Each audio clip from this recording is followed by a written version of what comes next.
সালাম দিলে 90 নেকি এবং উত্তর দিলে 10 নেকি, কথাটা সহি কিনা? এটাও বহুল প্রচলিত একটি গায়রে সহি কথা। সালাম দিলে 90 নেকি, সালামের উত্তর দিলে 10 নেকি, এরকম এইভাবে কোনো হাদিসে বিশুদ্ধভাবে সাব্যস্ত হয়নি।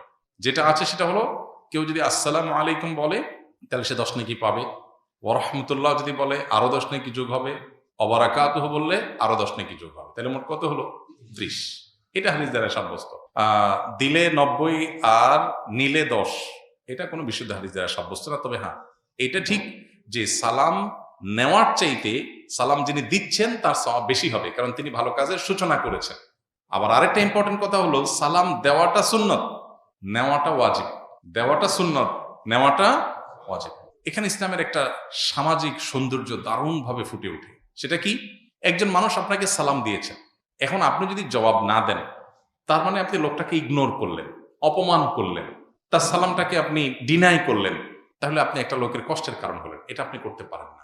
ইসলাম আপনাকে সামাজিক হতে বলেছে। তিনি যদি আসসালামু আলাইকুম বলেন, আপনি সৌজন্যতার খাতিরে ওয়ালাইকুম আসসালাম বলতেই হবে। হ্যাঁ, আপনি কাউকে সালাম দেন নাই, আপনি গুনাহগার না। কেউ দিয়েছে, আপনার এখন সৌজন্যতা রক্ষা করতে হবে। কেউ হাসি দেওয়ার পর আলহামদুলিল্লাহ বলেছে, আপনি শুনেছেন, তাহলে আপনার উপর ওয়াজিব ইয়ারহামুকাল্লাহ আপনাকে বলতে হবে। এটা মিন হাক্কিল মুসলিম এবং ইমানের ৭৭ শাখার একটা, যে হাসি দিয়েছে, আলহামদুলিল্লাহ বলেছে, আপনি শুনেছেন, তাহলে জবাব দিবেন। কেন? কারণ লোকটা হাসি দিয়ে যখন আলহামদুলিল্লাহ বললো এবং আপনি শুনতে পেয়েছেন, তাহলে সেক্ষেত্রে আপনি রিপ্লাই করার অপশন যেহেতু আছে, রিপ্লাই যদি না করেন, ব্যাপারটা হলো আপনি অসৌজন্যতামূলক আচরণ করলেন, তাকে আপনি ইগনোর করলেন, অপমানিত করলেন। এটা করতে পারেন না। এই জন্য কারোর সাথে দেখা হলে হাসি মুখে কথা বলতে বলা হয়েছে। হাসি মুখে কথা না বলে মানে আপনি তার দ্বারা বিরক্ত হতে পারেন। হাসি মুখে কথা বললে পজিটিভ অ্যাপ্রোচে কথা বললেন। ইসলামের যে সামাজিক সৌন্দর্য আছে, এখনকার পৃথিবীর মানুষ ভদ্র হয়েছে কয়দিন আগে, কয় বছর আগে। ইসলাম 1450 বছর আগে এগুলো শিখেছে আমাদেরকে। এখন বলে মে আই কামিং স্যার, আমি আসতে পারি? আল্লাহ কোরআনে 1400-1450 বছর আগে শিখেছেন এই জিনিসটা, যে তোমরা কারোর বাসায় কারোর কক্ষে প্রবেশ করার আগে অনুমতি নাও, অনুমতি দিলে ঢোকো, আর না হলে ফেরত যাও।